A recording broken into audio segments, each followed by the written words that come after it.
Good evening. You're watching the main news on HKIBC. I'm Raymond Yeung. Here are tonight's top stories.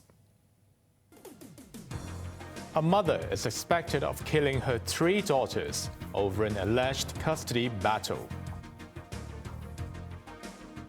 Former RTHK producer Bao Choi is cleared of wrongdoing by the Court of Final Appeal.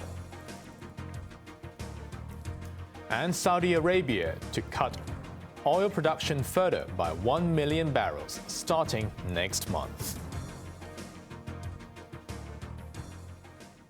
Police are still searching for answers after 3 young girls were allegedly suffocated by their mother in Shamshoi this morning.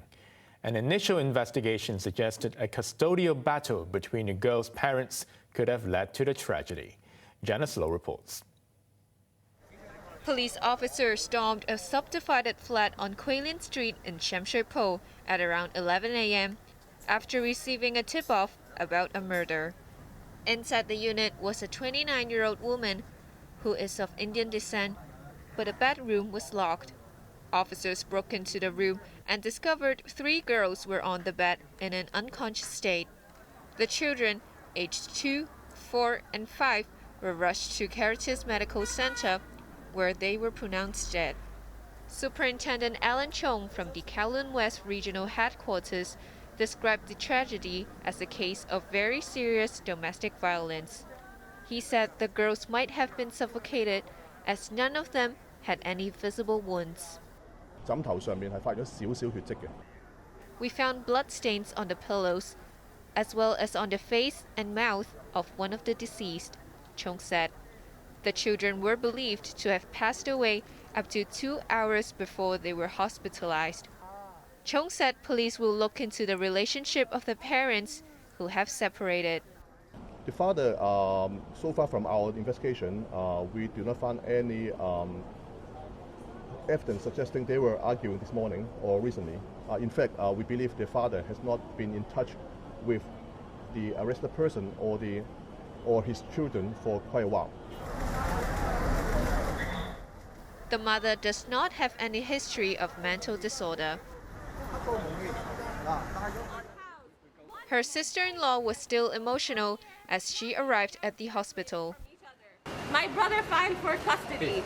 We were waiting for the court. I don't know why she killed him. The Social Welfare Department confirmed that a non-governmental organization had been following up on the family. Janice Low, HKIBC. 4 men have been arrested in relation to a recent spate of opt-outs from the organ donation register. The men aged 19 to 47 were taken away from Kennedy Town, Mong Kok, and Kwai Chung. 2 of them are brothers. 5 mobile phones and 3 tablet computers were seized. Police said the suspects had used the information of doxed government officials and celebrities to file opt-out requests from the register. Superintendent Wilson Tam from the Cybersecurity and Technology Crime Bureau described their acts as childish and created unnecessary burden for health authorities. But he conceded there are no signs the men were part of a syndicate. A former RTHK producer has been cleared of wrongdoing 2 years after she was convicted of making a false declaration when conducting a vehicle license search. The Court of Final Appeal ruled that Bao Choi may have genuinely believed her work was permitted by the authorities. Janice Low reports. For years, journalists in Hong Kong had conducted investigations by trawling public databases, including land, company, and vehicle records. That all changed in 2020 when Bao Choi was arrested and accused of making a false declaration in conducting a transport database search.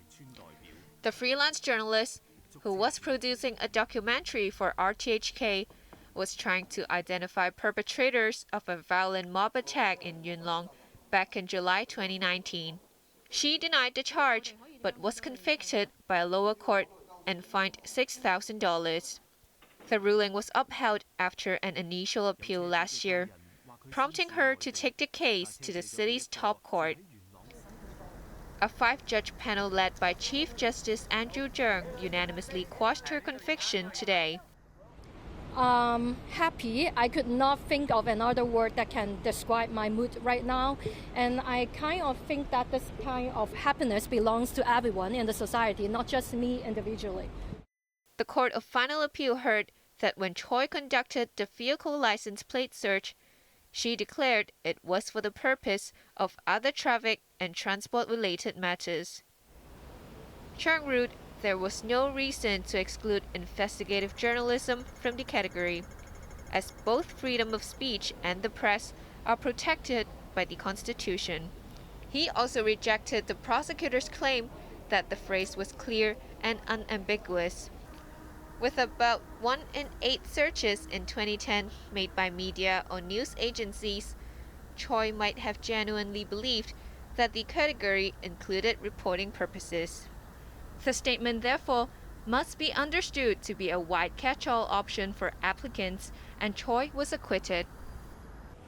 Bao Choi's case has garnered widespread attention since her arrest in November 2020, partly because the act in question had been permitted by authorities for so many years and became a pivotal tool for investigative journalists. The Journalists Association welcomed the judgment and urged authorities to protect press freedom and the public's right to information. In response, Chief Secretary Eric Chan said the government fully respects the court's decision, adding relevant departments would study the ruling. Janice Low, HKIBC. Turning overseas, British Prime Minister Rishi Sunak claimed a controversial plan to repatriate illegal migrants arriving by boat is starting to work. But in the 5 months since I launched the plan, crossings are now down 20% compared to last year. That's right, crossings are down 20%. This is the first time since this problem began that arrivals between January and May have fallen compared to the year before. And this progress is not replicated across the Channel. Illegal migrants entering the rest of Europe have risen by 30%. Now, some said this problem was insoluble, or just a fact of 21st century life. They lost faith in politicians to put in the hard yards to do something about it. And of course, we still have a long way to go. Around 1,800 people were sent back to Albania, which accounted for a third of small boat arrivals. Sunak added the government has also acquired 2 new barges to house asylum seekers. Ukraine is hinting that it is quietly getting ready to launch a counteroffensive against Russia to reclaim lost territory.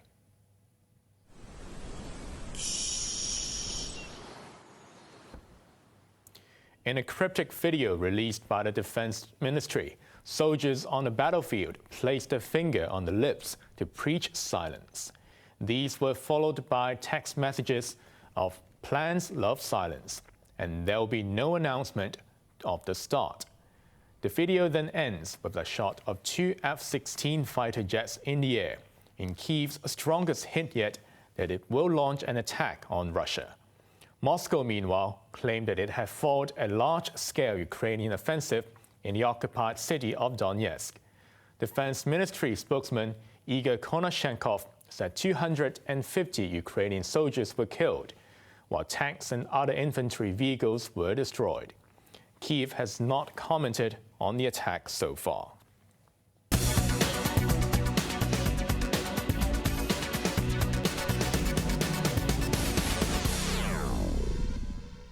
Local stocks started the week with gains on hopes of more stimulus measures from the mainland to support a faltering post-COVID recovery.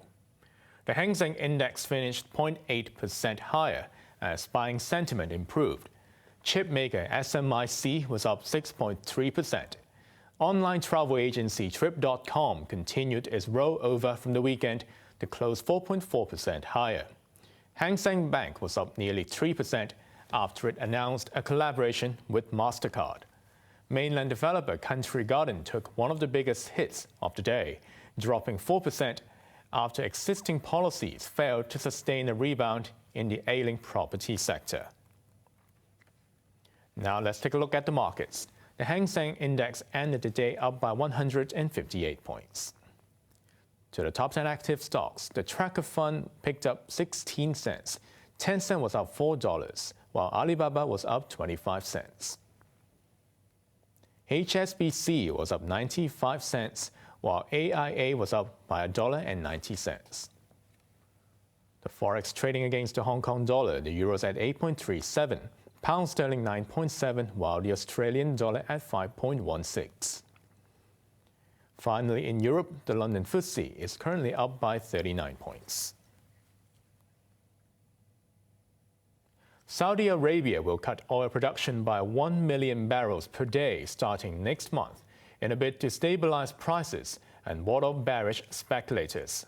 The announcement came after a weekend of talks with other members of an influential oil-producing cartel. Sachin Kathir reports. A bleak global economic outlook fueled by uncertainties in the West and the slow recovery of China in the East has led to a supply glut of oil in the past months. Prices of the commodity were hit hard as a result, falling nearly 11% last month to around $70 per barrel.